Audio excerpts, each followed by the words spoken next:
Halo teman-teman semua, kembali lagi bersama developer awam di sini.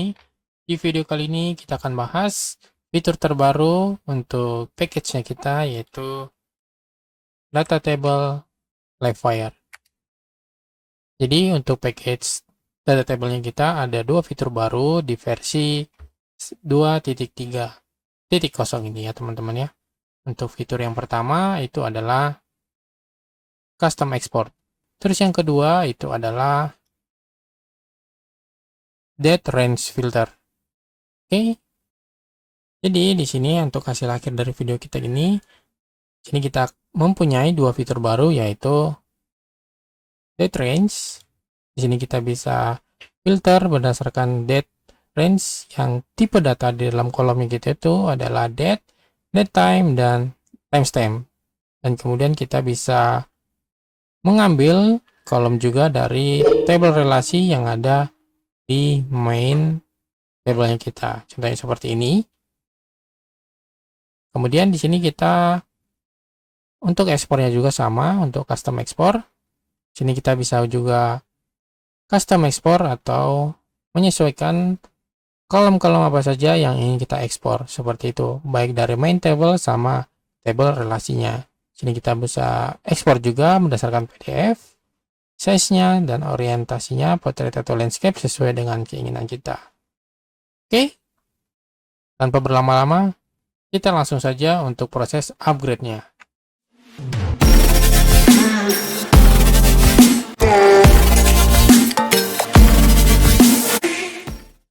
Oke, di sini teman-teman harus buka terminalnya. Sini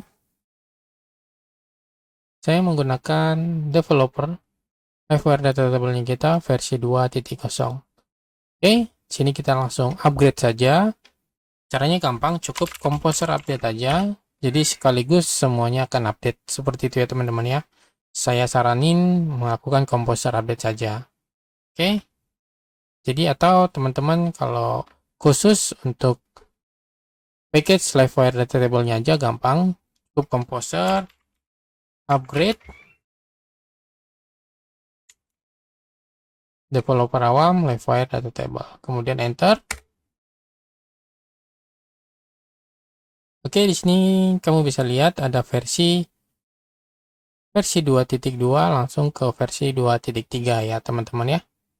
Jadi dia akan upgrade untuk proses package-nya. Jadi teman-teman cukup tunggu aja proses upgrade-nya.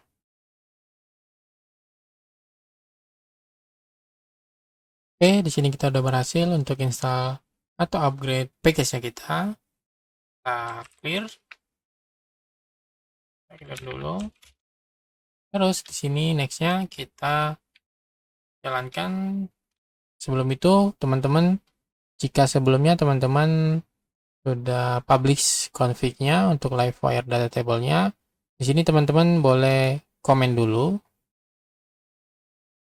boleh change name dulu, ini kasih aja all, oke, agar nanti kita publish lagi untuk config yang terbarunya, karena nanti CSS-nya berada di config-nya, seperti itu ya teman-teman ya. Oke, sebelum itu kita jalankan PHP Artisan Optimize Clear. Oke, setelah ini kita jalankan npm run dev.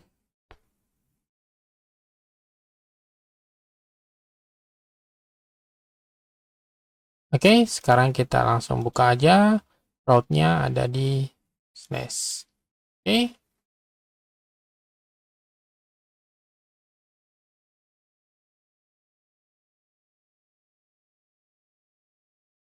Oke, jadi di sini adalah tampilan default-nya. Di sini kamu bisa lihat. Di sini akan ada dua, satu untuk icon, yaitu ini untuk bagian filter date range-nya. Jadi kita bisa filter berdasarkan date range-nya. Ini karena kita belum setup untuk CSS-nya atau config-nya ya teman-teman ya. Jadi kamu harus publish dulu config-nya. Ini copy. Kemudian kita publish config-nya.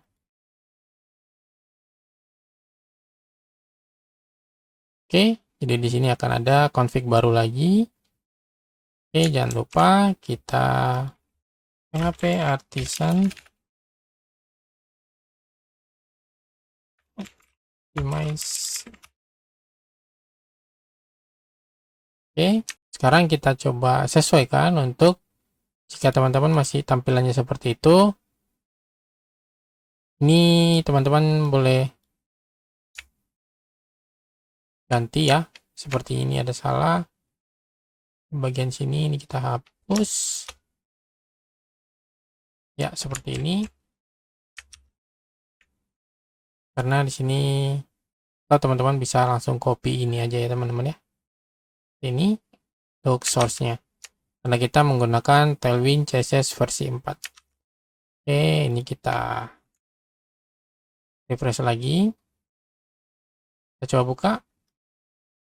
Nah, sekarang dia udah seperti ini, udah keren ya teman-teman ya.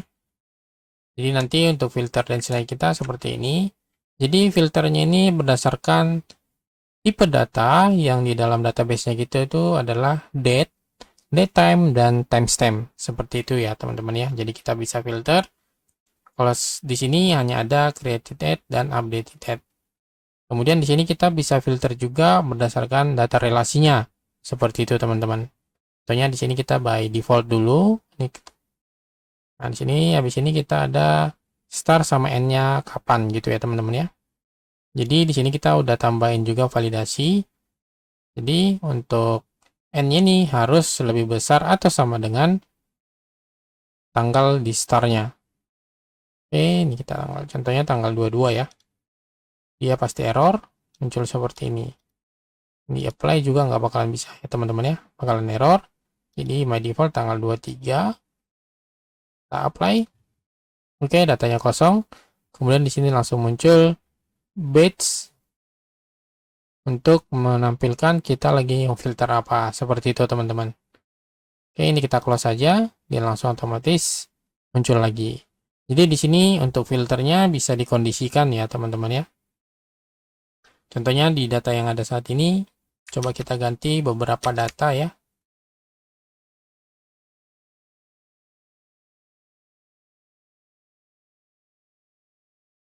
Di order, contohnya di order ini, kita coba ganti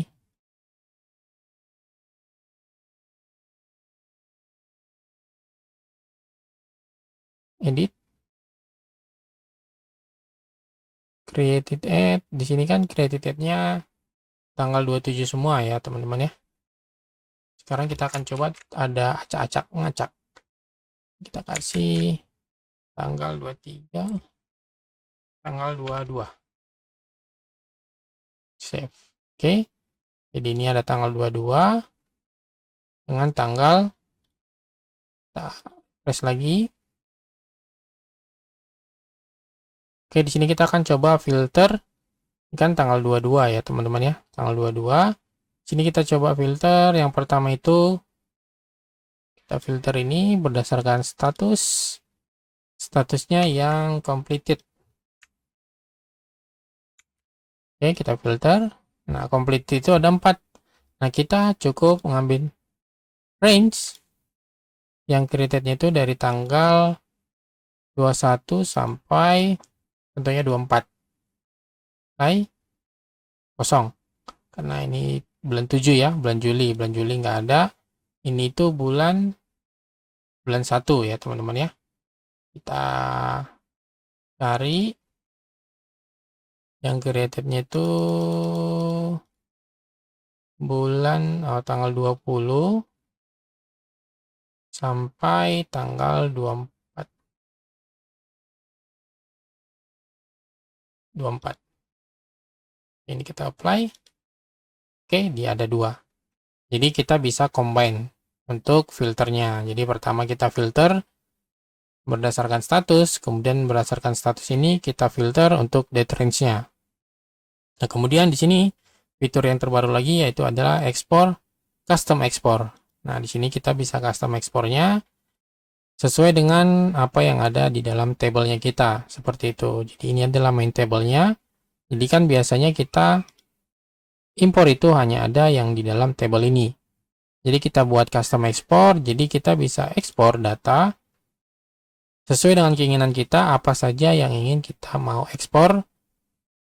Ini untuk metode ekspornya ada Excel, ada PDF. Dan kalau kita klik PDF, di sini kita bisa pilih size-nya A4 atau orientasinya portrait atau landscape. Nah, di sini juga kita bisa menambahkan relasi. Contohnya ini kan ada user ya. Ini adalah name user. Jadi kita bisa menambahkan ketika filter ini juga kolomnya ini berdasarkan relasinya si user. Kolom-kolom yang ada di user berdasarkan created date atau updated date-nya seperti itu. Dan kemudian di dalam ekspor, custom export, di sini kita juga bisa apakah kita ingin mengambil sebagian data yang mau kita ekspor dari relasinya. Caranya seperti apa? Sama saja caranya, yaitu di dalam model order, sini kita tambahkan protected $with. Nah, kita tambahkan sudah kita buat dulu sebelumnya untuk eloquent relationnya. Seperti ini contohnya. Jadi kita tambahkan protected $with user. Ya, jadi kita ingin menampilkan data berdasarkan relasinya ke tabel user. Oke. Ini kita coba refresh lagi. Oke, di sini kita coba filter lagi. Sekarang kalau kita lihat di bagian choose column ini, sini udah ada tambahan relasinya yaitu user email verified add sama user created add dan user updated add. Seperti itu. Nah, kemudian di bagian ekspor juga di sini sudah ada tabel relasinya. Oke. Yang ini kita bisa deselect all atau select all. Contohnya di sini kita user ID nggak perlu. Oke, status oke, order number, created date, total amount, username, user created nggak perlu, user email. Nah, jadi kita ingin ekspor yang kita checklist di sini aja. Oke, by default kita pakai PDF saja. Portrait atau landscape bisa dipilih. Contohnya kita pilih landscape. Kemudian kita ekspor. Oke. Di sini kita buka aja. Teman-teman bisa lihat hasilnya. Order number, total amount, status, created add, username, dan user email. Jadi inilah data hasil ekspornya kita. Oke, jadi ini adalah fitur terbaru dari package-nya kita di Livewire Data Table versi 2.3. Oke, semoga membantu untuk mempermudah proyeknya teman-teman atau membuat report langsung ekspor dari data tabelnya kita. Oke, sampai jumpa di video selanjutnya. Jangan lupa like, komen, dan subscribe channel ini untuk mendukung channel ini agar lebih semangat lagi untuk membuat konten-konten berikutnya. Sampai jumpa di video selanjutnya. Salam developer.